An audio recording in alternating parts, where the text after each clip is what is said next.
மேஷ லக்னம். மேஷ லக்னத்திற்கு 7ல் சுக்கிரன்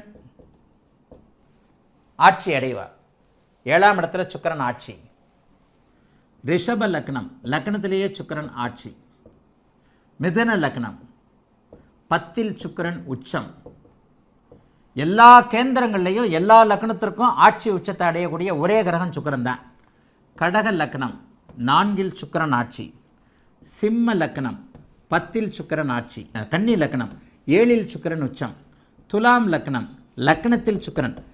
கேந்திர கோணங்கள் என்பது 1, 4, 7, 10. எந்த கிரகமோ 12 லக்னத்துக்கும் 1, 4, 7, 10 ஆட்சி உச்சத்தை அடையாது சுக்கிரனை தவிர. இதை அப்படியே புரிஞ்சுக்கங்க. லக்னத்தில் ஆட்சி. விருச்சிக லக்னம், 7ல் சுக்கிரன் ஆட்சி. தனுசு லக்னம், 4ல் சுக்கிரன் உச்சம். மகர லக்னம், 10ல் சுக்கிரன் உச்சம். கும்ப லக்னம், 4ல் சுக்கிரன் உச்சம். மீன லக்னம், லக்னத்தில் சுக்கிரன் உச்சம்.